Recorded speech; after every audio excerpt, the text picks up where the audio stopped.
Hello प्यारे बच्चों, आप सभी का बहुत बहुत वेलकम अपना प्यारा सा यूट्यूब चैनल ए ऑनलाइन सोल्यूशन में।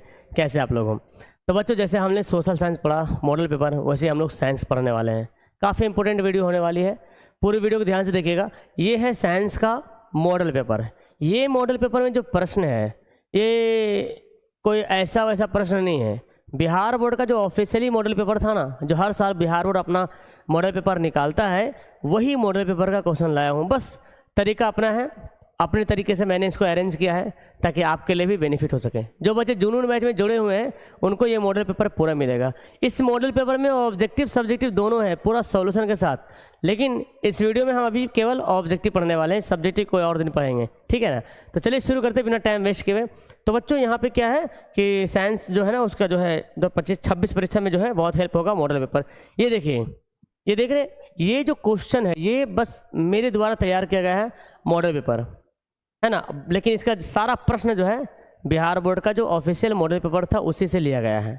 ओके, क्योंकि हमने सोचा भाई बिहार बोर्ड ने जो मॉडल पेपर लॉन्च किया उससे अच्छा मॉडल पेपर और क्या हो सकता है। जो बिहार बोर्ड लॉन्च कर दे, है ना, जो एग्जाम ले रहा वही मॉडल पेपर लॉन्च कर दे, उससे अच्छा मॉडल पेपर क्या हो सकता है। तो हम इस तरह से आपको मॉडल पेपर और क्वेश्चन बैंक भी कराएंगे, ठीक है। मेरे साथ जुड़े रहें, चैनल को सब्सक्राइब कर लीजिए, वीडियो को लाइक कर लीजिए। चलिए शुरू करते बिना टाइम वेस्ट किए। तो सारे बच्चे ध्यान से देखेंगे और सारे प्रश्नों को पढ़ेंगे। तो इसमें टोटल 80 प्रश्न है। 80 प्रश्न में आपको कोशिश तो इतना करना है बच्चों कि कम से कम 40 बन जाए। कॉपी कलम निकाल लीजिए और एकदम ऑनेस्टली तरीके से मानिए कि हम टेस्ट दे रहे हैं, ठीक है ना। और जो प्रश्न बनता है उसी को रंगिए, आप उसी को बनाइए। जो बनता है, जो नहीं बनता, जिसमें डॉट है छोड़ दीजिए, और जो 100% बनता है उसको बनाइए। कम से कम 40 को बनना ही चाहिए। तो कमेंट बॉक्स में लास्ट में, वीडियो के लास्ट में कमेंट आना चाहिए बच्चों कि आपका कितना सही हुआ, ठीक है ना। ये एक रिकॉर्ड वीडियो है ताकि मैं आपको कम टाइम में आपको ये करा पाऊँ। अगर यही वाला क्लास लाइव क्लास में लाएंगे तो 1 घंटा चल जाएगा, लेकिन अभी ये वीडियो 25 मिनट 30 मिनट के अंदर हो जाएगा, उम्मीद है। किसी प्रकाश स्रोत के सामने एक अवरोध रखने पर क्या बनता है? प्रकाश स्रोत है जहाँ से लाइट आ रही है, उसके सामने कोई वस्तु रख देंगे तो क्या होगा? छाया बनेगा। हाँ, छाया बनेगा। क्या बनेगा? छाया बनेगा। ओके, तो इसका क्या करेंगे आंसर? Okay, very good. चलिए आगे बढ़ते हैं। समतल दर्पण की फोकस दूरी क्या होती है? जो समतल दर्पण होते हैं बच्चों, यानी कि प्लेन मिरर, उसकी फोकस दूरी कोई लिमिट नहीं है, अनगिनत, अनंत। क्या बोलते हैं उसको? फोकस दूरी क्या होती है? अनंत होती है। नेक्स्ट क्वेश्चन देखिए, 3 नंबर प्रश्न देखें कि 1 मीटर फोकस दूरी वाले उत्तल लेंस की शक्ति क्या होती है? उत्तल लेंस की शक्ति क्या होती है? फोकस दूरी f है, पावर निकालने बोल रहा, 1/f होता है। 1/1 यानी कि क्या होगा? 1 डायोप्टर। तो उत्तल लेंस, उत्तल है, उत्तल लेंस की फोकस दूरी प्लस में होता है, तो हम क्या करेंगे? +1 डायोप्टर करेंगे। किस लेंस को अभी अपसारी लेंस कहते हैं? मतलब प्रकाश को फैलाने वाला। तो उत्तल में तो जमा होता है, अवतल में फैलता है, तो क्या बोलेंगे? अवतल लेंस को अपसारी लेंस कहते हैं। चलिए 5 नंबर प्रश्न देखें। 5 नंबर प्रश्न बोला गया है, प्रकाश की चाल विभिन्न माध्यमों में क्या होती है? अलग अलग माध्यम में अलग अलग होती है। कांच में अलग चाल है, वायु में अलग है, जल में अलग है। किसी लेंस द्वारा उत्पन्न आवर्धन कैसा मात्रक क्या होता है? पढ़ चुके हैं। आवर्धन कैसा मात्रक नहीं होता है, मतलब मात्रक विहीन होता है, मतलब यूनिट लेस है, मात्रक नहीं होता है। 7 नंबर प्रश्न देखें। बोला गया निम्न में से किसका अपवर्तनांक सबसे अधिक होता है? सबसे ज्यादा अपवर्तनांक पता है आपको? हीरा का होता है 2.42, है ना। नेक्स्ट है, एक अभिसारी लेंस बनाता है। अभिसारी लेंस क्या बनाता है देखते हैं। अभिसारी लेंस किसको बोलते हैं? अभिसारी लेंस बोलते हैं उत्तल लेंस को। किसको बोलते हैं? उत्तल लेंस को। ये क्या बनाता है? सदैव वास्तविक प्रतिबिंब। तो उत्तल लेंस में केवल वास्तविक नहीं बनता है, केवल आभासी भी नहीं बनता है। कभी वास्तविक बनता है, कभी आभासी बनता है, दोनों बनाता है, ठीक है। चलिए अगला क्वेश्चन देखें। बोला गया आकाश का नीला रंग होना किस घटना का परिणाम है? आकाश जो नीला रंग होता है प्रकाश का परकिरण की वजह से, प्रकाश का परकिरण की वजह से, ठीक है। प्रकाश फैलता है तो नीला रंग फैलने से वजह से क्या होता है? आकाश का रंग नीला होता है। तो मेरे आंसर देने से पहले वीडियो को आप लोग रोक लीजिए और आंसर कंफर्म करके फिर आगे बढ़िएगा, ठीक है। प्रकाश का प्राथमिक रंग कौन होता है? Primary colour. प्रकाश का प्राइमरी कलर तीनों है, लाल, हरा, नीला। ऑप्शन नंबर डी हो जाएगा। बड़ी संख्या में प्रकाश संवेदी कोशिकाएं कहाँ होती है? मतलब बड़ी संख्या में, हालांकि सब संवेदी कोशिकाएं हैं, लेकिन रेटिना पर जो है प्रकाश संवेदी कोशिकाएं ज़्यादा होती, जो प्रकाश को एब्जॉर्ब करती हैं, जहाँ से फोटो बनता है। दूर दृष्टि दोष वाले उपचार के लिए किस लेंस का उपयोग करेंगे? जिसको दूर का दिखता है, नज़दीक का नहीं दिखता है ना? तो नज़दीक का नहीं दिखता है तो क्या करेगा वो? उत्तल लेंस का इस्तेमाल करेगा। मानव नेत्र के लिए दृष्टि का अस्थायित्व कितना होता है? यानी कि उसकी आंखों पर कितने देर तक फोटो बना रहता है? 1 सेकंड का 16वां भाग, यानी कि 1/16 सेकंड। वाट किसका मात्रक है? वाट बताइए। देखिए P बराबर क्या होता है? W/T होता है फॉर्मूला। W क्या होता है? जूल होता है। टाइम का होता है? सेकंड होता है, जूल प्रति सेकंड। 1 किलोवाट घंटा बराबर है, 1 किलोवाट घंटा किसके बराबर होता है? 1 किलोवाट घंटा होता है 1 यूनिट के बराबर। इसका ऑप्शन नंबर सी हो जाएगा। अगला क्वेश्चन देखें, विद्युत शक्ति का SI मात्रक क्या होता है? तो विद्युत शक्ति का SI मात्रक क्या होता है? वाट होता है। देखिए वही क्वेश्चन फिर से दिया गया है, 1 किलोवाट घंटा किसके बराबर होता है? 1 किलोवाट घंटा किसके बराबर होता है? तो वही बात है, किलोवाट बोला गया। तो देखिए यहाँ पे यूनिट तो नहीं दिया हुआ है, यहाँ पे होगा 3.6 × 10⁻6 जूल हो जाएगा। ठीक है। दाएं हाथ के अंगूठे का नियम किसने दिया था? दाएं हाथ के अंगूठे से धारावाही तार को पकड़े तो दाएं हाथ से पकड़ते हैं तो अंगूठा जो है धारा की दिशा और बाकी चारों उंगलियां चुंबकीय क्षेत्र की दिशा बताती है। किसने दिया था? मैक्सवेल ने दिया था। ठीक है, आगे बढ़ते हैं बच्चों। विद्युत फ्यूज विद्युत धारा के किस सिद्धांत पर कार्य करता है? तो बोलेंगे उष्मीय सिद्धांत पे कार्य करता है। ये मॉडल पेपर इतना इंपॉर्टेंट है बच्चों कि अब अगर आपने मॉडल पेपर कम से कम 5 बना लिया तो बहुत हेल्प होगा। तो आपको जुनून बैच में, अगर आप लोग जुनून बैच में जुड़े हुए हैं तो जुनून बैच में 5 गो मॉडल पेपर सबका डाला हुआ है और क्वेश्चन बैंक भी बन रहा है, शायद वो भी डाला जाएगा जल्दी ही। ठीक है, 1 मिली एम्पियर बराबर होता है, मिली एम्पियर किसके बराबर होता है? 1 मिली एम्पियर होता है 10⁻³ एम्पियर के बराबर। प्रतिरोध का मान बढ़ाने के लिए प्रतिरोधकों को जोड़ा जाता है। अगर प्रतिरोध का मान बढ़ाना है, ज़्यादा बड़ा तो नहीं हो रहा ना, ठीक है। अगर प्रतिरोध, एक क्वेश्चन में, एक स्लाइड में 2 क्वेश्चन आना चाहिए। अगर प्रतिरोध का मान बढ़ाना है तो किस में जोड़ेंगे? श्रेणी क्रम में। श्रेणी क्रम में जितना जोड़ेंगे प्रतिरोध का मान बढ़ता जाएगा, और समांतर क्रम में घटाना है तो समांतर क्रम जितना जोड़िएगा उतना घटेगा। विद्युत हीटर की कुंडली बनाने में किस पदार्थ का उपयोग होता है? हीटर में, गीजर में, इसमें क्या होता है? नाइक्रोम का तार होता है जी, है ना, नाइक्रोम का तार होता है।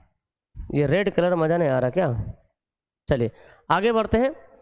बोला गया 23 नंबर क्वेश्चन कि कौन ग्लोबल वार्मिंग के लिए जिम्मेदार है? ग्लोबल वार्मिंग जो गैस होता है ना, उसके लिए कौन जिम्मेदार है? तो कार्बन डाइऑक्साइड है। कौन जीवाश्म ईंधन है? समझ रहे हैं आप लोग, पेट्रोलियम, कोयला, प्राकृतिक गैस, ये सब क्या है? जीवाश्म ईंधन है। ओके, नेक्स्ट क्वेश्चन देखें, 25 नंबर क्वेश्चन है कि सूर्य तथा अन्य तारों द्वारा उत्सर्जित विशाल ऊर्जा का स्रोत क्या है? सूर्य से जो ऊर्जा निकलता है, तारे से जो ऊर्जा निकलता है, वहाँ वो ऊर्जा कहाँ से रहा है? तो उसमें है हाइड्रोजन और हीलियम दोनों गैस, वो मिलकर ऊर्जा प्रोड्यूस करता है और उसको बोलते हैं नाभिकीय संलयन। क्या बोलते हैं? नाभिकीय संलयन करते हैं। और जो परमाणु बम जो फटता है उसको बोलते हैं नाभिकीय विखंडन। विखंडन मतलब टूटना, और वहाँ पे जुड़ रहा है। ठीक है ना। टिहरी बांध का निर्माण का उद्देश्य क्या था? किस लिए बनाया गया था? टिहरी बांध उत्तराखंड में है, भूमि सिंचाई, जल आपूर्ति, बिजली उत्पादन, सभी की जरूरत पूरी होने के लिए। चलिए 27 नंबर सवाल है, खिलौनों में किस सेल का उपयोग होता है? खिलौना में देखते छोटा सा बैटरी होता है, छोटा सा, उसको बोलते हैं ड्राई सेल यानी कि सूखा सेल। जल के विद्युत अपघटन में कैथोड पर कौन से गैस निकलती है? याद करेंगे, कैथोड पर निकलती है हाइड्रोजन गैस और एनोड पर निकलती है ऑक्सीजन गैस। ठीक है ना। एनोड पर कौन गैस निकलती है? ऑक्सीजन गैस, कैथोड पर हाइड्रोजन गैस। ये सवाल आगे पीछे हो सकता है, कभी एनोड कभी कैथोड दिया जा सकता है, इसलिए मैं आपको बता दे रहा हूँ कभी कभी। हीलियम कैसी गैस है बच्चों? तो हीलियम जो है अक्रिय गैस है, ये किसी से क्रिया नहीं करती है। हीलियम अक्रिय गैस है। चलिए क्लियर हो गया, अक्रिय गैस हो जाएगा। आगे आइए, अब आते हैं क्वेश्चन नंबर 30 में। देखिए 30 में क्या बोलता है? क्वेश्चन नंबर 30 बोलता है कि जस्ता तथा सांद्र HCl को अभिक्रिया से कौन सी गैस उत्पन्न होगी। आपको मैंने बताया था जस्ता क्या है, धातु है, HCl क्या है, अम्ल है। जब भी कोई धातु अम्ल से अभिक्रिया करेगा तो याद रखिएगा हाइड्रोजन गैस निकलेगा। नेक्स्ट क्वेश्चन देखें, बोला गया क्या,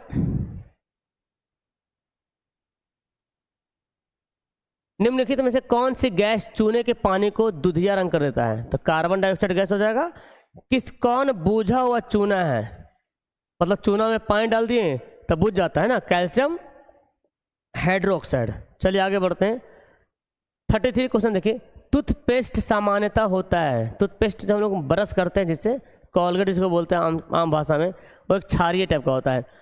नींबू में कौन सा अम्ल होता है बच्चों, नींबू में होता है साइट्रिक अम्ल, या कभी कभी सिट्रिक भी लिखता है, ठीक है, तो इसमें कन्फ्यूजन नहीं होना, साइट्रिक अम्ल सिट्रिक अम्ल। क्वेश्चन नंबर 35 देखिए, बोला गया मिल्क ऑफ मैग्नीशिया का पीएच मान क्या होता है। मिल्क ऑफ मैग्नीशिया का पीएच मान कितना होता है, 10.5। कितना होगा, 10.5 होगा।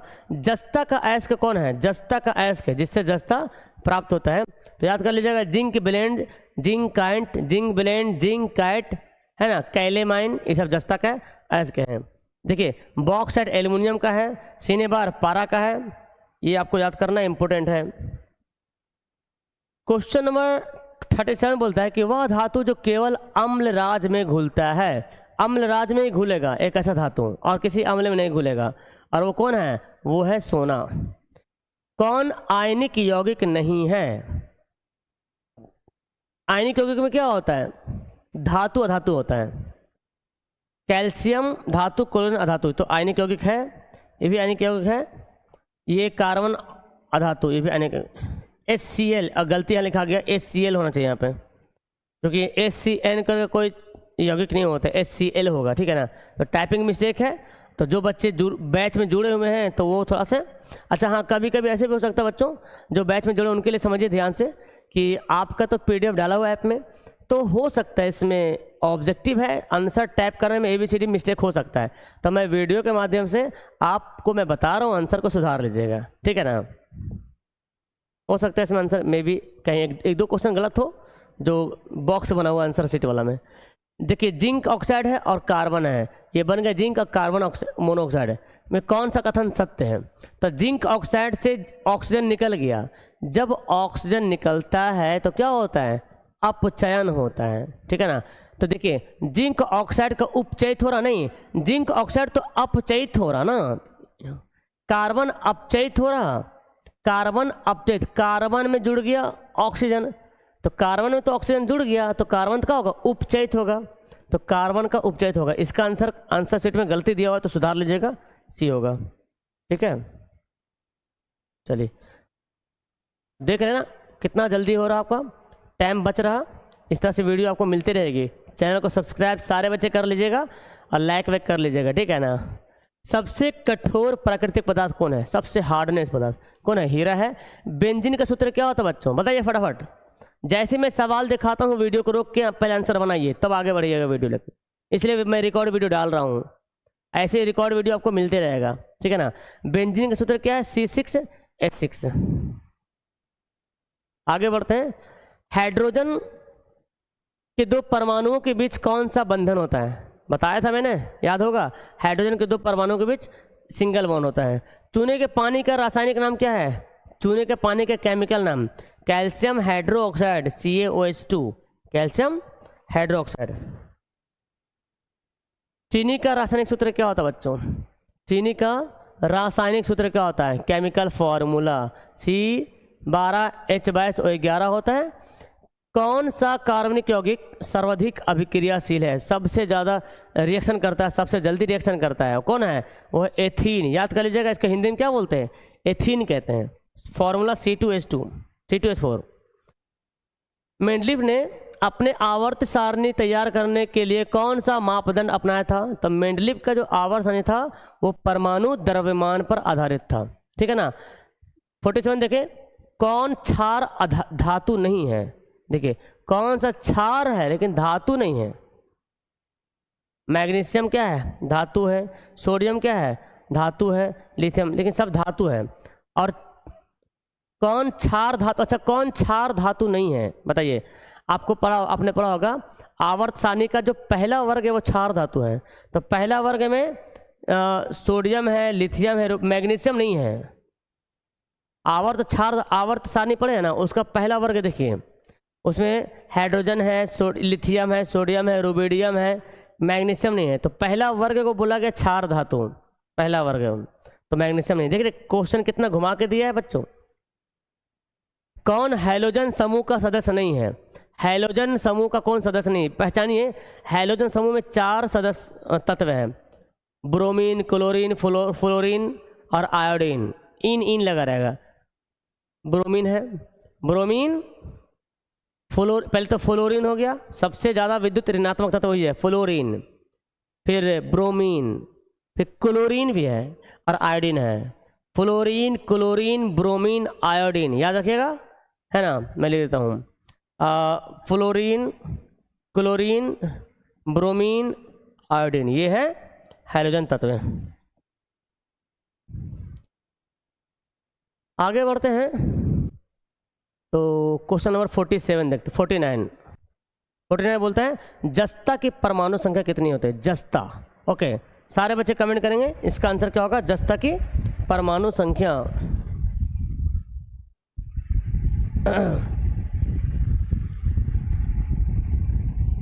ओके, ठीक है, ठीक है, हम आ जाएंगे।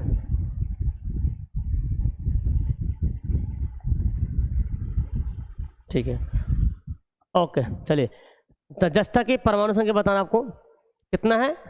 जस्ता जिंक है ना, 30। कौन विद्युत ऋणात्मक तत्व होते हैं? विद्युत ऋणात्मक कौन होते हैं? विद्युत का ऋणात्मक कौन होता है? जो अधातु होता है, विद्युत का ऋणात्मक होता है। चलिए आगे बढ़ते हैं। राजस्थान के किस गांव में चिपको आंदोलन के क्रम में महिलाओं ने बलिदान दिया था? तो देखिए बहुत डिपली सवाल दिया, वैसे आता तो नहीं लेकिन फिर भी बिहार बोर्ड ने दिया था। खेजरी नाम का गांव था, ठीक है ना। किस कारण पर्यावरण में संतुलन बिगड़ता है? पर्यावरण का जो बैलेंस है वो किस कारण बिगड़ता है? वन रोपण, ये तो अच्छी बात है, बढ़ती जनसंख्या यही तो मेन खतरनाक है भाई। आबादी बढ़ेगा तो क्या होगा? बिगड़ेगा ना। प्रदूषण से पर्यावरण की रक्षा करने का सबसे अच्छा तरीका क्या है? वस्तुओं का पुनर्चालन किया जाए, मतलब फिर से पुनः उपयोग, और वस्तुओं का उपयोग में कमी, सही बात है। RRR पढ़े होंगे आप लोग, RRR, रिड्यूस, रीयूज और रिसाइकल, ऐसे कुछ है ना। रिसाइकल, रीयूज मतलब फिर से इस्तेमाल करो, रिड्यूस मतलब कम इस्तेमाल करो, और रिसाइकल करो, पुनः चक्रण करो, RRR, ठीक है। सौर सेल में किसका उपयोग होता है? सौर सेल में होता है सिलिकॉन का होता है। कौन मुख्य रूप से बायोगैस है? बायोगैस में कौन है? गोबर गैस है, CH4, मीथेन को बोला गया गोबर गैस, ठीक है, इसको बायोगैस भी बोला गया। मनुष्य के दांत की सबसे ऊपरी परत को क्या बोलते हैं? उसी को बोलते हैं एनामिल, सबसे कठोर भाग। जठर ग्रंथियों में पाई जाती है, जठर ग्रंथि में पाई जाती है क्या? हाँ, जठर ग्रंथियाँ पाई जाती है। अच्छा, आमाशय में जठर ग्रंथियाँ कहाँ पाई जाती है, ये सवाल था, कहाँ पाई जाती हैं, ठीक है। चलिए अगला प्रश्न देख लेते हैं, 58 का देखते हैं। कौन वसा के पाचन में सहायक होता है? वसा को कौन पचाता है? लाइपेज वसा को पचाता है जी। पित्त रस का रंग कैसा होता है? पित्त रस का रंग देखिए हरा ही मानिए, हल्का पीला हरा बोलता है, लेकिन किताब में हरा दिया है तो हरा बोलेंगे। इसका भी आंसर इसमें गलती दिया हुआ है तो सुधार लीजिएगा, मेरे को टाइम मिलेगा तो हम सुधरवा देंगे, लेकिन आप लोग सुधार लीजिएगा।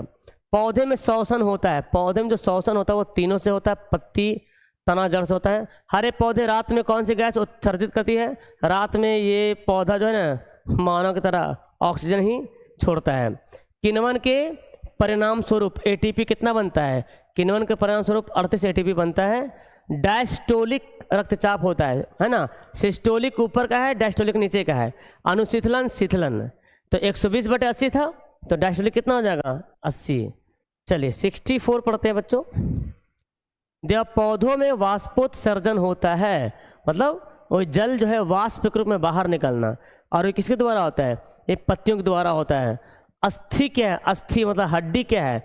हड्डी एक प्रकार का उत्तक है। क्या है? उत्तक है। पौधों में अपशिष्ट पदार्थ संग्रहित होते हैं, जो बेकार का पदार्थ कहाँ कहाँ जमा रहता है? कोशिकीय रिक्तिकाओं में भी रहता है, छाल में भी पड़े हैं और पत्ती में पड़े हैं, इनमें से सभी हो जाएगा। वृक्क की संरचनात्मक एवं क्रियात्मक इकाई को क्या कहते हैं? इसको कहते हैं नेफ्रॉन। आगे बढ़ते हैं 68। पौधों के उत्सर्ज्य पदार्थ कौन है? पौधों के उत्सर्ज्य पदार्थ कौन होगा? और यहाँ पे देखिए सभी हो जाएगा, ऑप्शन नंबर डी। पौधों के उत्सर्ज्य पदार्थ ऑप्शन डी हो जाएगा। चलिए अब आगे आते हैं, लास्ट हो रहा हमारा। स्मरण शक्ति का मुख्य केंद्र कौन है? हाँ, याददाश्त शक्ति, जहाँ पे हमको याद रहता है सब बातें, कौन सा केंद्र है? वो है सेरिबरम, है ना। इसको बोलते क्या बोलते हैं? अग्र मस्तिष्क के क्या भाग है, ठीक है ना। जड़ का अधोगामी वृद्धि कहलाता है गुरुत्वानुवर्तन, अधोगामी वृद्धि। एस्ट्रोजन का स्रावित होता है। एस्ट्रोजन कहाँ से निकलता है? तो अंडाशय से वो निकलता है एस्ट्रोजन, अंडाशय से, ठीक है ना। स्वपरागन, स्वपरागन किस पौधे में होता है? तो याद कीजिएगा, इसको मैं शायद पिछली वीडियो मैंने दोनों बताया था, लेकिन सबसे ज़्यादा यही इफेक्टिव होगा कि द्विलिंगी में होता है स्वपरागन, केवल द्विलिंगी में, ठीक है ना। गर्भाशय के किस भाग में भ्रूण का विकास होता है? तो गर्भाशय का पार्ट का नाम दिया हुआ है, नाम है एंडोमेट्रियम। गर्भाशय के अंदर का पार्ट का नाम दिया हुआ है एंडोमेट्रियम। वैसे भ्रूण का विकास, सवाल भी आया है कि भ्रूण का विकास कहाँ होता है? तो गर्भाशय में होता है, लेकिन गर्भाशय के किस हिस्से में होता है? तो एंडोमेट्रियम में। चलिए, कौन सा भाग केवल पुरुष जनन अंग में पाया था? पुरुष का भाग। तो वास डिफरेंस, एक पुरुष का जो है विरसन होता है ना, विरसन के अंदर का कोई पार्ट है। अनुवांशिकी का जनक किसे कहा जाता है? तो ग्रेगर जॉन मेंडल को कहा जाता है। मेंडल किस देश के ईसाई मठ के पुजारी थे? मेंडल जो है कहाँ के रहने वाले थे? ग्रेगर जॉन मेंडल जो है कहाँ के रहने वाले थे? चलिए, ओके, तो ग्रेगर जॉन मेंडल जो है कहाँ के? ईसाई मठ के पुजारी थे। ईसाई मठ समझ रहे हैं, जो क्रिश्चियन जो बोलिए आप उसको, है ना, ऑस्ट्रिया थे। वर्गीकरण के सबसे ऊपरी स्थान पे कौन आता है? तो 9 का कुछ क्वेश्चन दिया हुआ है, ठीक है। जगत आता है ऊपरीकरण का, जो आपने पढ़ा होगा किंगडम, है ना, तो उसी में से जगत टॉप पे आता है। सूक्ष्म उपभोक्ता का उदाहरण कौन है? सूक्ष्म उपभोक्ता जो छोटे छोटे चीज जो खाता है, कौन होगा? जीवाणु है, कवक है, तो ये भी दोनों करेंगे, ठीक है, सूक्ष्म उपभोक्ता है। शैवाल उपभोक्ता नहीं, शैवाल तो पौधा में आता है, ये है ना, ये ऑक्सीजन को छोड़ता भी है। हाँ, मांसाहारी जीव कहलाते हैं। मांसाहारी जीव जो है 2nd नंबर पे आता है। हाँ, मांसाहारी, जैसे शाकाहारी, जैसे कि जो शाकाहारी वो 1st नंबर पे आता है। जैसे कि मान लें कि बकरी, हिरन, मानिए हिरन ने घास खाया तो शाकाहारी हो गया, हिरन को खा लिया बाघ तो मांसाहारी हो गया 2रा नंबर पे, ठीक है। आहार श्रृंखला के प्रत्येक पोषक स्तर पर कुल ऊर्जा का कितना प्रतिशत अगले स्तर को स्थानांतरित करता है? तो 10%। मतलब जैसे समझिए, घास को खाया मेढक, घास को खाया ग्रास होपर, ग्रास होपर को खाया मेढक, मेढक को खाया सांप, सांप को खाया गीध, ऐसे, तो उसका 10% ऊर्जा इसके पास आता है, फिर इसका 10% ऊर्जा अगले वाला पास जाता है, वही बोला गया। तो ये देख लीजिए आप, ये मेरा 80 क्वेश्चन कंप्लीट हो गया बच्चों। आप लोग कमेंट करना। अब देखिए यहाँ पे अगर आप इस PDF को लेते हो तो मैं क्या बोलते हैं, ई बुक एक ऑप्शन आता है, ए ऑनलाइन सोल्यूशन एप्लीकेशन में, वहाँ पे डाल दूंगा, और नहीं तो फिर जुनून बैच में मिल जाएगा आपको, ठीक है ना, जुनून बैच में मिल जाएगा। वरना आप मॉडल पेपर क्वेश्चन बैंक एक नॉर्मली एक बैच बना दूंगा, वहाँ पे नॉर्मल फी में रहेगा, आप लोग ले लेना, ठीक है ना।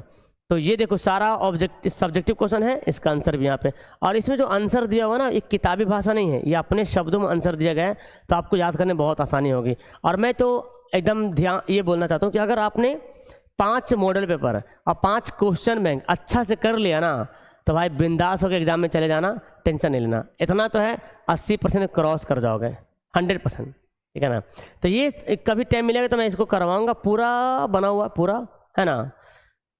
तो आपको वीडियो कैसे लगी, नीचे कमेंट बॉक्स खाली है, पूरा भरिए, और 80 में आपने कितना बनाया ये भी मुझे कमेंट कीजिए, ठीक है ना। इसी तरह से मॉडल पेपर आपको बीच बीच में आते रहेगा, बाकी आप लोग पढ़ते रहिए, एंजॉय करते रहिए। मिलता हूँ नेक्स्ट वीडियो में। वीडियो को लाइक नहीं किया तो लाइक कर देना, जल्दी से कर दिए, पक्का। कर दो यार, लाइक कर दो और सब्सक्राइब जरूर कर देना। कर दोगे ना? चलो ठीक है, सब्सक्राइब कर दोगे? कर दिया subscribe? Thank you so much for subscribe me. Okay bye.